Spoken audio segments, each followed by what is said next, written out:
Hi friends, welcome back to my YouTube channel. ಇವತ್ತು sweet recipe ಮಾಡ್ತಾಯಿದ್ದೀವಿ. ಏನೇನು ingredients ಬೇಕು ಅಂತ ನೋಡೋಣ ಬನ್ನಿ. ರಾಗಿಯಿಂದ ಮಾಡ್ತಾ ಇರೋದು, ರಾಗಿ ಹಿಟ್ಟಿಂದ. ಬೆಲ್ಲ 1 ಕಪ್ಪು, ರಾಗಿ ಹಿಟ್ಟು 1 ಕಪ್ಪು. ನೋಡಿ, ರಾಗಿ ಹಸಿಟ್ಟಿಂದ ಮಾಡೋದು ಇದು ತುಂಬ ಟೇಸ್ಟಾಗಿರುತ್ತೆ. ಇದು ಒಣ ಕೊಬ್ಬರಿ ಚಿಪ್ಪೆಲ್ಲ ಎರೆದುಬಿಟ್ಟು ಮೇಲೆ ಇರೋದು ತುರಿದಿಟ್ಕೊಂಡಿದ್ದೀನಿ. ಅದು 5-6 ಏಲಕ್ಕಿನ ಕುಟ್ಟಿ ಪುಡಿ ಮಾಡಿ ಇಟ್ಕೊಂಡಿದ್ದೀನಿ. ಎಣ್ಣೆ ಮತ್ತು ನೀರು ಮಾಡೋದಕ್ಕೆ ಬೇಕಾಗಿರೋ ಇಂಗ್ರೀಡಿಯೆಂಟ್ಸು. ಹೇಗೆ ಮಾಡೋದು ಅಂತ ನೋಡೋಣ ಬನ್ನಿ.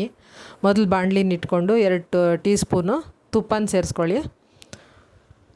ತುಪ್ಪ ಕರಗಿದ್ಮೇಲೆ ರಾಗಿ ಹಿಟ್ಟನ್ನ ಚೆನ್ನಾಗಿ ಹುರಿಬೇಕು ಫ್ರೆಂಡ್ಸ್. ಈಗ ನೋಡಿ, ಬೆಲ್ಲ 1 ಕಪ್ ತೊಗೊಂಡಿದ್ದೀನಿ. ಅರ್ಧ ಕಪ್ ನೀರು ಸೇರಿಸ್ಕೊಂಡು ಅದನ್ನು ಕರಗಿಸ್ಕೊತಾ ಇದ್ದೀನಿ. ನೋಡಿ, ಈಗ ಬೆಲ್ಲ ಇದಾಗಿದೆ, ತುಪ್ಪ ಬಿಸಿ ಆಗಿದೆ. ರಾಗಿ ಹಿಟ್ಟನ್ನ ಸಣ್ಣ ಉರಿಯಲ್ಲಿ ಚೆನ್ನಾಗಿ ಘಮ ಬರೋವರೆಗೂ ಹುರ್ಕೋಬೇಕು. ಯಾರ್ಯಾರು ರಾಗಿ ಇಷ್ಟಪಡೋದಿಲ್ವೋ, ಮಕ್ಕಳು ಮುದ್ದೆ ತಿಂದೇ ಇರೋರು ಇರ್ತಾರಲ್ಲ, ಅಂಥವ್ರಿಗೆ ವಾರಕ್ಕೆ 2 ಸಲ ಈ ಥರ ಮಾಡಿಕೊಟ್ರೆ ತುಂಬ ಇಷ್ಟಪಟ್ಟು ತಿಂತಾರೆ.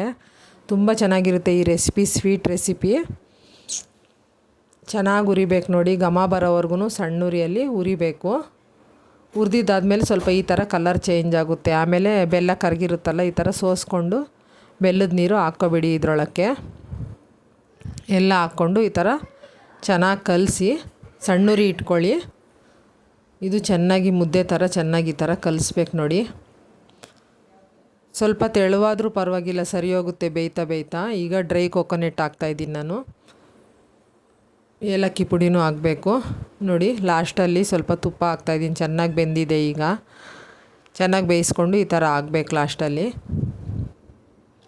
ತುಂಬ ಚೆನ್ನಾಗಿರುತ್ತೆ. ಇದ್ರ ಹೆಸ್ರು ರಾಗಿ ತೋಪ ಅಂತ. ತುಂಬ ಟೇಸ್ಟಾಗಿರುತ್ತೆ ಇದು. ಮಕ್ಳಿಗೆ ನೀವು ಒಂದು ಸಲ ಮಾಡಿಕೊಟ್ಟು ನೋಡಿ, ತುಂಬ ಇಷ್ಟಪಡ್ತಾರೆ ಮಕ್ಕಳು.